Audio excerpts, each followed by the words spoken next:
Proses bikin sangkar mentahan ukuran 38 kali 43. Bebas request model dari segi mahkota dan lengkungannya teman-teman. Ini adalah bahan dari mahkotanya, tebalan 2 cm. Dan ini untuk malnya biar presisi ya. Kali ini saya mau pilih motif mahkotanya. Dan ini dia saya nemu teman-teman. Kemudian kita jiplakan ke kayunya. Kita garis kanan, kiri, dan tengah. Kemudian kita tempel, lalu kita garis menggunakan pulpen. Dan ini dia hasilnya, mari kita potong. Dulu sebelum ada scroll saw seperti ini, saya menggunakan gergaji manual teman-teman. Kemudian saya nabung untuk beli scroll saw dan akhirnya bisa memotong sesuai request. Lanjut pengeboran. Untuk ukuran mata bor yang saya gunakan berukuran 6 mm dan pas buat masuk cantolannya teman-teman. Dan ini udah jadi teman-teman. Lanjut proses pembuatan sakanya berukuran 1,3 cm. Untuk memastikan halus kita amplas terlebih dahulu. Lanjut proses pengovalan menggunakan mesin profil seperti ini dan akhirnya jadi juga. Ini bahan temboknya teman-teman dengan ketebalan 1,6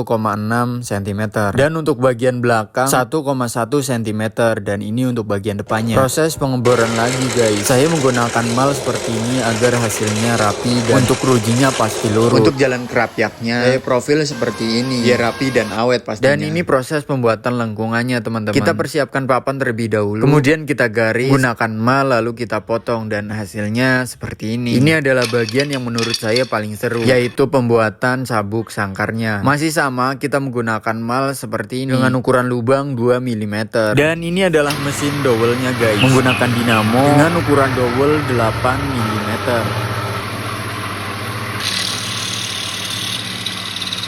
Singkat cerita, ini sudah siap semuanya. Ini dia untuk sabuknya, ini untuk lengkungannya, dan ini untuk bagian atas yang panjang, dan ini untuk sakanya teman-teman, dan juga mahkota yang tadi kita buat. Dan ini untuk tembok belakang. Untuk pintunya model seperti ini ya teman-teman. Untuk bagian tembok yang ada relnya, dan ini untuk bagian depan ya teman-teman. Ada yang 2,5 cm, ada yang 4,5 cm, dan ada yang 2 cm. Lanjut ke proses perakitan teman-teman. Karena ini dirakit, jadi saya pasang untuk yang panjangnya terlebih dahulu. Lanjut ke proses yang lebarnya teman-teman. Menurut saya ini mudah ya, ketimbang kita rakit lengkungannya dulu teman-teman. Tapi kalau pesen nyambrukan pasti saya rakit bagian lengkungannya terlebih dahulu agar memudahkan customer kita saat merakitnya.